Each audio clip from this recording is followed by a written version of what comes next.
Hey, you gits! So we've already explored the question of what is orc, and we've goofed around a little bit with the lore and the rules when it comes to the lads. So today, I want to explain how you, yes, even you, can love orcs. Doesn't matter who you are, where you're from, what you did, you can love them. And while I know many of you are wondering where the good boy is, well, this is a topic that comes from the perspective of a player and an orc fan, not so much orcs themselves. So I thought it'd be more fitting to explain how anyone can love greenskins as a greenskin lover. Besides, this video is like 3 of 4 dozen ideas I have, so there's still room to try stuff around and see what sticks. Now, I do want to specify too, this vid's got nothing to do with rules and nothing to do with extensive lore in the 40k universe. We're talking about the clan lore, sure, but this is orcs, there's really not that much to it. I want to explain as a fan and a collector of orcs why anyone could love them and never touch a single game or lore book. Cause really, I feel like this is the only faction in the Warhammer universe that can get away with that. Why? Because the ongoing thesis I have for these boys is, hey, do you like blank? There's an orc for that. Also, I want to say up front that I'm not speaking in terms of just orcs sold or created by GW. One of the beautiful things about orcs that I'll go into detail later is that they fit any sort of genre, subgenre, or franchise you could possibly think of. So we're going to be including a lot of big proxy and alt miniature makers such as Cromlech, Gearguts, and a lot of others. In fact, speaking of Gearguts, I got some big orky news to share with everyone. So remember Orca Nobudaka, my samurai-inspired war boss, and the various flavors of Japanese-inspired greenskins I helped create a few months back? Well, Gearguts and I are back at it again with a brand new line of what we now call Ronin Bruisers. Before it was just Nobudaka, some boys, and a few vehicles, but now we got some Kanabo Basha knobs, a new Banner-waving boy, new Ronin Mad Dog, and a huge update to Nobudaka. Now perched on a boy-carried Mikoshi war shrine devoted to the kami of Daka. Though I guess it's not so much a Mikoshi shrine as it is a Pelican tank with a monotread and a massive bore barrel coming out the front. But if you think that's all we got cooking, oh no. Because not only in Gearguts are I bringing you brand new Samurai Dreadbots, we're bringing you a brand new knot-sized Samurai Stompa, complete with twin Sashimono, Gatling boom bits, a 3-barreled shooter arm, and a massive chain chopper katana. What more could you want in Samurai Greenskins? So if you want to get your Orky on with these brand new boys of Far Eastern inspiration, hit up my link in the description and use my coupon code GimGam to get up to 10% off your order. No, I really don't care how much money I make off of this, but the more Ronin boys that get bought, the more we can make. So yeah, sorry about that, just kind of went off on a wee tangent there for a minute.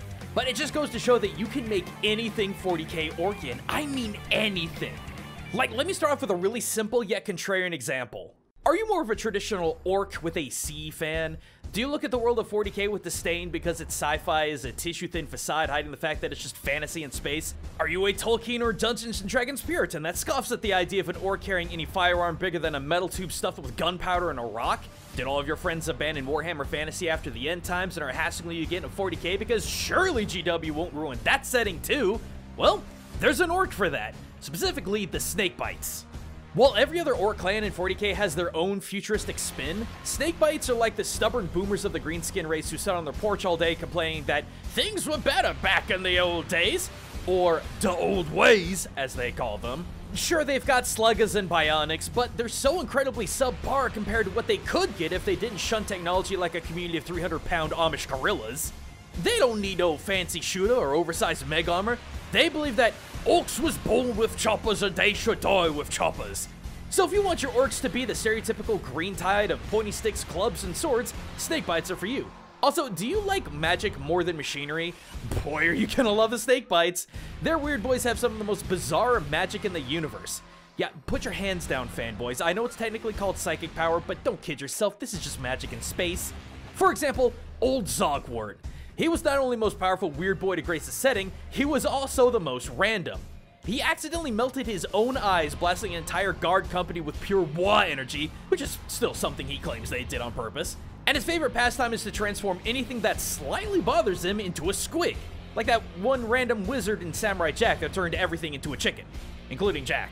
Sure, they're not the most elegant when it comes to magic, but you're not gonna find more powerful, volatile, and schizophrenic old greenskins than the Snakebites. Coincidentally, are you an animal lover? A hunter? Do you fancy yourself a rugged mountain man? Do you enjoy camping more than running water and electricity? Well, then the snake bites are for you. These are the orcs that would rather raise a giant squigoth than build a kill tank. God, and that's the other thing. If you like giant organic monsters and kaiju, these are especially the orcs for you, because they do nothing but raise giant squigoths and gigasquigs. But anyway, snake bites are also the most outdoorsy as orcs can get, favoring wearing the hides and bones of either vast amounts of squigs that they raise like cattle, or the very gigantic beasts that they hunt. So if you're someone who loves the idea of living off the land, these boys are for you. Finally, do you alienate people by claiming that the western hognose snake is more adorable than a bag full of puppies? Well, you're gonna love the snake bites.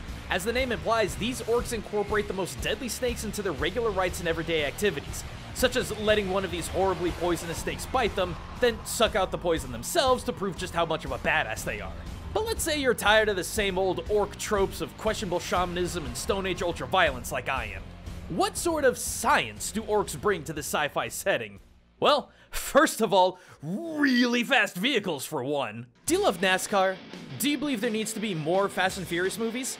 Do you drive a Honda Civic with a carbon fiber wide body kit? Do you believe that every Ford Mustang needs a lift kit to be considered drivable? Then, oh boy, you're gonna love the Evil Sons. These are the boys that are more about big speed than big fights, and for orcs, that's really saying something. So if you like high-octane speed in any of its derivative forms, orcs gotcha. As far as specific vehicles go, for all of you NASCAR fans, you can't go wrong with the GimGam Snazwagon. It's basically a Chevrolet Camaro with an M2 machine gun bolted to the side and a minigun nest built into the top. And on the flip side, if you're a Formula 1 fan, you've got the Shock Jump Dragster. Did you ever wish you could put rockets and a Tesla coil gun on an F1? Well, now you can. And did I mention this thing can teleport? Cause, yeah, this thing can teleport. But let's say you're more of a muscle car lover. Well, you got the custom Boom Blaster for that. You ever want a dual-engine 2500 bhp hot rod with a high-velocity rivet gun bolted to the top? Freaking done! But let's say you're not so much into the racing scene. Are you a fan of a Rugged Man's 4x4 flatbed? Well, orcs got you covered there with the Rucka Truck Squig Buggy. A flatbed truck equipped with a passenger and driver's side buzzsaw, as well as a high-velocity squig launcher, used by orcs as a transonic fast food squig delivery system, or catapulting bomb squigs, smashes squigs, or whatever else is needed squig-wise at their foes.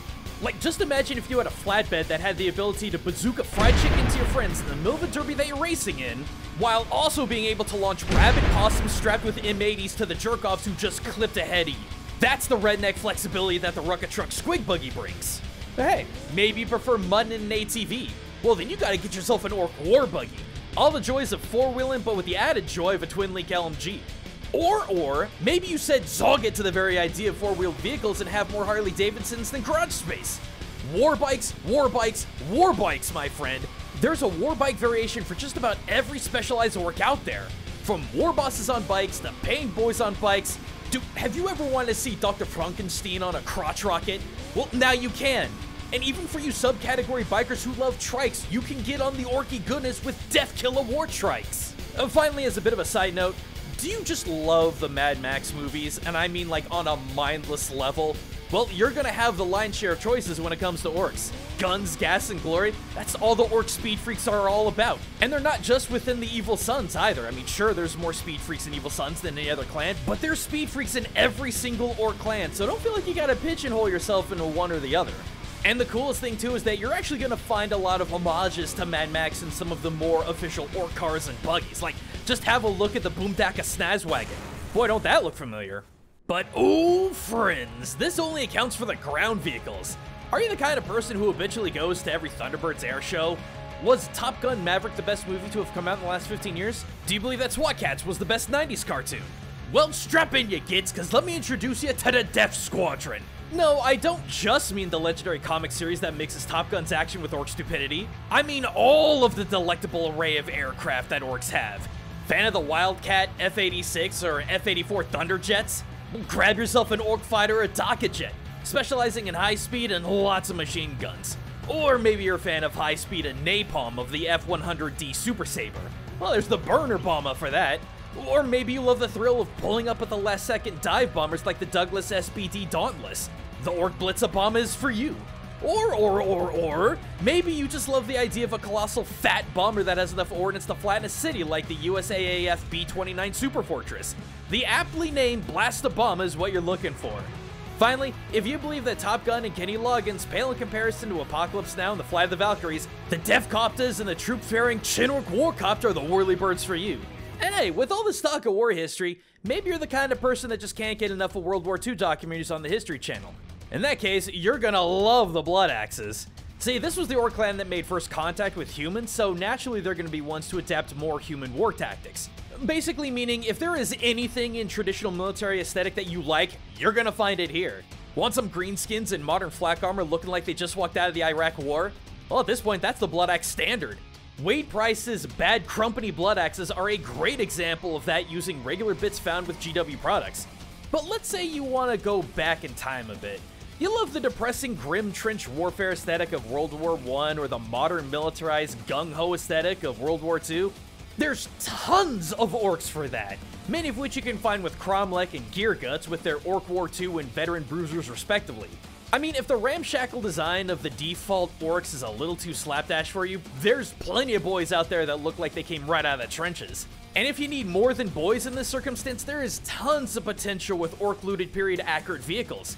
Heck, the default tanks of the Space Marines and the Astra Militarum look like they came right out of World War I and II, so with just a few orky alterations, you can get them feeling right at home with the time period of your choice. Of course, maybe you don't want the horrible meat grinder aesthetics of the World Wars. Maybe it's the good old jungle stealthing of the Vietnam War that you're feeling. Well then, you're gonna love the Commandos. Stealthy orcs packing heat of all the different 80s action movie tropes. Rocket launchers, sniper rifles, LMGs, flamethrowers. If you're the kind of person that watches all 5 Rambo movies back to back and doesn't get bored of them, these are the boys for you. But you know what? Maybe you don't want all this real world aesthetic tied to your 400-pound gorilla-sized greenskins. Like them, and me, maybe you want to go all in with the absurdity of the sci-fi setting. Well, first of all, you're gonna need a lot of teeth. Orc teeth that greenskins used to pay their mech boys to build all these contraptions of war. And no clan's got better access to teeth than the Bad Moons, whose teeth grow much faster than any other clan. So naturally, they're the richest orcs in the galaxy, and god, tangent for a minute, but do you like bling? Do you need more grills in your gob than Katy Perry? Do you believe that everything you own needs to have your name bedazzled into it with diamonds and gold? Well, if you consider Little John to be the bog standard of fashion, there is no better orc for you than the Bad Moons orcs. These guys live for money, with their choppas, shooters, and battle wagons blinged out with so much glitter and gold that you can see them from planetary suborbit. Granted, they love scrapping just as much as any other orc, but similar to the Evil Sons who care more about going fast and clobbering skulls, Bad Moons raid the star systems looking for shiny gubbins more than looking for the next big thing to smash. Now you might be thinking, GimGam, that doesn't sound like you. Your drip is far too mid to be one with the Bad Moons. And you would be correct. But it's not the hoarding of the Bad Moons that makes me feel a kindred spirit to these greenskins. It's what they spend it on. Consider this. What do the 1%ers of our world buy with their dragon hordes of wealth? Some of the most outlandish, improbable, overblown, stupid crap in existence, right? Well, what do you think orc 1%ers buy? Yeah, outlandish, improbable, overblown, stupid crap to crump with. First of all, I just gotta get this out there. Do you like mechs? Was Pacific Rim the best movie ever? Do you, like I, unironically love robot jocks? And the one big one, are you a Battletech or MechWarrior fan like me? Well, I'm gonna tell you right now, the Bad Moons are the Lyran Commonwealth of the 40k universe, complete with every single meme that comes with them. With their insane levels of wealth, the Bad Moons are the clan that are gonna have the biggest, shootiest, stompiest mechs in not just any other Orc clan, but any other faction in the 40k universe, period. Yes, Knight players, yes, Tau players, that includes even you. Now, I can see that I love the aesthetics of medieval knights made into mechs with the Imperial Knights, and I really do love the Gundam-esque appearance of the Tau bots. But that's the only shtick that the two have. Bad Moon orcs? I mean, look at this, and this, and this, and this, and this. You have the 100% freedom to make your mechs as big, shooty, choppy, and stompy as you want. Yes, Imperium player, I see your Warlord Titan with its uniform chassis and 4-hole guns, and I'll raise you with Gear Guts Gargants. While you waste space on the top of your Imperator Titan with your impractical Church to the Emperor, we cover, and I mean cover, that wasted space with so much dock it would make the US defense budget blush. Oh, and don't stop there. You want Stompas that are more than just orc bots with fatboy muumuus? Real Stompas? Check out this, and this, and this, and this. All of them from Gear Guts Mech Shop, and all of them looking like real mechs. And as a rabid collector of all of his orc mechs, I'm gonna tell you right now, they are so gorgeous, with every kind of Dakka option under the sun. And this is just Gear Guts. I haven't even mentioned the stompy mechs of Cromlech. Look at these. Look at the Clanka. Look at the Crumpanon. Look at the Zogan Godbuster Mega Stompa. I cannot stress this enough. If you want the most impractical gun lane mechs in the entirety of 40k, you cannot do better than orcs, and especially Bad Moon orcs. And on the topic of guns, do you listen to automatic gunfire as ASMR background noise? Do you argue on public forums that boomer shooters are still the best genre of video games to have ever been conceived? Would you call the feeling of the concussive blast of a Sherman tank 75mm M1A2 cannon a life-changing experience? Then you, my friends, you want the Bad Moons. There is no clan of orcs who love overcompensating Dakka more than Bad Moons. Yes, freebooters, that includes you. This and their love of big stompy robots is what got me into orcs. Seriously, take the outlandish and goofy designs of vehicles and weapons from Metal Slug, and that's what you get with orcs. Which is why I'm so pissed that when it came to 10th Ed, the only thing the orcs could do was act like a bunch of goths. Just run into melee as fast as possible and chop everything to bits. And I hate it. Every army perk, every stratagem, everything that the orcs are within 10th Ed right now is just run up and hit things. Where's the Flash, GW? Where's the Dakka? Bad Rook, Flash Kits, and Looters are a great start, but come on! If we don't get some kind of Dakka tribe detachment in the upcoming Orcs Codex, I'm gonna lose my Zogan mind! And hey, you know what, speaking of Goths, let's talk about them for a minute. Do you like the idea of solving all your problems by bashing it in the head with the biggest piece of rebar you can get your hands on? Well, you're gonna love the Goths! Out of all the clans, they're the biggest, bulkiest, and most brutal of all the orcs, and they reinforce that stereotype every chance they get. Heck, the biggest, baddest war boss in the known galaxy, Gazgul Magru of Thraka, is a Goth.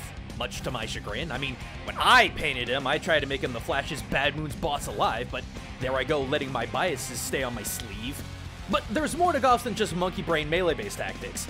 You might be thinking, man, the Goths sound a whole lot like Goths. And yeah, you're right on the money.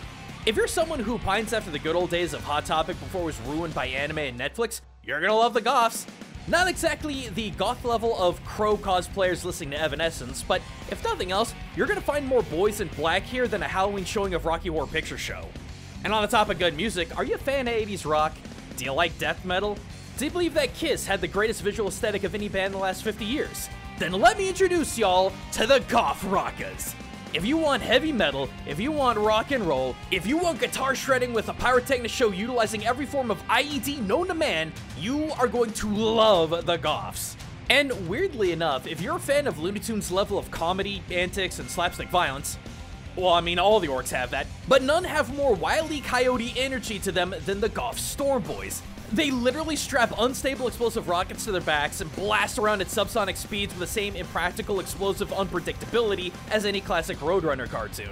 I mean, the idea of an orc mech's new war invention blowing up in their face and the faces of anyone a 3-mile radius is pretty standard for orcs. But with some of the specific ones like Storm Boys, there's just nothing in 40k that pushes cartoon comedy violence than orcs, and it's just so weird to see that with the Goths of all orcs.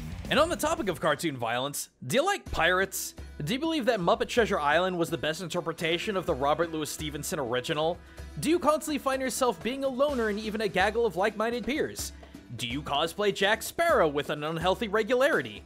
Then hoist the sails, lad, cause you are a pirate! See, the funny thing about freebooters is that they're technically not a clan. They're a collection of different orcs from different tribes who just never fit in or cause too many problems. So they either exiled themselves or were kicked out of their clan, rallied back together, and became the greatest buccaneers in the galaxy. Cam Badrook, for example, the greatest freebooter, used to be a Bad Moon orc, but he got so rich and braggy that he was eventually kicked out of the clan. Then there was Zodgrod Wartsnagga, who had the most bizarre habit of any runt herd orc. He actually liked the grots and snotlings that were under his care.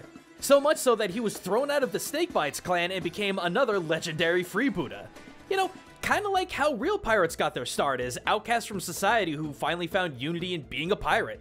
But unlike real pirates, every single lovingly stupid trope with pirates is going to be found in the freebooters. They're orcs that plunder the Milky Way galaxy in the most violent ways possible. I don't know how else to explain these boys. Peg legs, West Country accents, cannons, nautical themes, and their outfits, vehicles, and stompy bots. There is so much out there in the world of third-party design and printing that you could easily make a massive army of swashbuckling boys if you got saltwater running in your veins. Finally, are you paralyzingly superstitious? Do you believe in lucky pennies and broken mirror curses? Do you believe that possession is 9/10 of the law? Is GTA your favorite game of all time? Then you're gonna feel right at home with the Death Skulls. While every orc clan believes that colors give different things different properties, such as red vehicles go faster, yellow bombs make bigger booms, or black armor is tougher, with each clan living for one color, no clan takes it to extremes greater than the Death Skulls. They believe in the lucky properties of the color blue so much they cover everything they have in it. Their weapons, their bullets, their armor, even their skin. The only orcs in 40k that do that, I think. But not only are they the most superstitious of all the clans, they are also the most thieving. While a bad moon may be able to talk you out of piles of golden teeth for some gubbin you don't need, a Death Skull will nick your gubbins and turn it for a profit in a matter of minutes. If you thought Grand Theft Auto was hilariously oversimplified and too easy, it's got nothing on the Death Skulls. There have been countless accounts of a Death Skull's boy stealing some knob's buggy or war bike, slapdashing a blue paint job on it, and selling it back to them none the wiser. But above everything else, if you're someone who wants to use anything, and I mean anything, from an RX-78-2 Gunpla model to a Tamiya LVT-P7A1 Amtrak tank to a Playskool Mr. Potato Head toy as a looted orc model, you absolutely can. I mean, don't get me wrong, all orcs loot weapons, armor, and vehicles, scrapping them into more orky, thus better variations of what they once were. But no one does it with more fervor than the Death Skulls. In fact, it's been said that Death Skull's boys will, more often than not, try to loot vehicles in the middle of an ongoing fight, to the point that the boys will actually start bickering and infighting over scrap while their enemies bear down on them. And that brings me to the final and most important reason that anyone can love orcs. You can tie orcs into any brand, franchise, or hobby, occupation, or pastime, and for some reason, not only does it work aesthetically, but because of how insane and random the lore is with orcs, it is 100% possible to make it canonically real. You like Christmas? There's a lot of orcs for that, official and otherwise, especially the Red Gobbo who takes on the role of a green-skinned Santa Claus from time to time. You like Marvel and X-Men? Meshbrain Labs just released an Orky Wolverine not too long ago that slaps incredibly hard. Want female orcs? Well, while just about every orc is technically male-coded non-binary, I mean, they are mushroom creatures after all, it's entirely possible to have a weird boy orc who thought those Sisters of Battle could fight pretty zoggin' good and start taking on feminine traits due to how Wa energy works. Like Batman? There's an orc for that. Like Ghostbusters? There's an orc for that. Like cowboys? There's an orc for that. Are you a classy redneck? There are plenty of orcs for that. Do you like Blade? There's an orc for that. You like Predator? Not only is there a Predator orc, but there's plenty of orc-adjacent characters from the original movie. Like TF2? Good lord, are there a ton of orcs for that. Are you a communist? Well, join up with the Red Grot Revolution against to oppress the orcs. Fan of Star Wars? Oh please, there are armies of orcs for that. Fan of DuckTales? There's a Gizmo Duck orc for you. God of War? There's an orc for that. Star Trek? There's an orc for that. Dragon Ball? There's an orc for that. Football? There's an orc and a game for that. Valentine's Day? There's an orc for that. Godzilla? There's an orc for that. Samurai and Weeb stuff? Dude, do you not remember what I said at the beginning of the video? I'm working with Gearguts to make an entire army of different kinds of not just Ronin bruisers and Japanese architecture, but samurai-style stompas and dreads. Yes, there are many, many orcs for that, and not just Gearguts either, but I know that Puppets War has plenty of orc samurai in their own style too. In fact, you know what? Let's get super meta here. Are you a 40k Space Marine fanboy? Do you refuse to play 10th Ed and will only play Horus Heresy? Well, guess what? There is an orc army for that, because you got the Imperium. Greenskins that believe themselves to be Space Marines of the Imperium of Mankind, complete with their own Prime Orcs and the Emperor himself. I'm not kidding. You could be a 90-year-old grandma out there, and I know that there's some way to turn your life aesthetic of knitting into something appropriately orky. And that's what really makes the Orcs the best faction in 40k. You can take anything, and make it orky. And not only will it work aesthetically, but in almost every case, like I said, it's completely canonically appropriate and even usable on the tabletop. Orcs are for people whose ambitions are as great as their imaginations, because that's what it really means to be orky. As I've said many times before, orcs might be brutal, oppressive, stupid, and violent, but they have some of the best outlooks on life in the grimdark future of 40k. There is nothing too silly, nothing too creative, and nothing too outrageous for orcs. You little git! What are you doing on my show? Check out me and Geargut's collab of Ronan, Bruce, and Boys and Stompas! You little slugger! Link in the description! Use code GimGam! And still! What you kids looking at? I ain't done scripting my new video yet. I mean, sure, mate, we got a lot of new orky stuff coming down the pipeline, so I need time to think. So, in the meantime, shove up and jog off!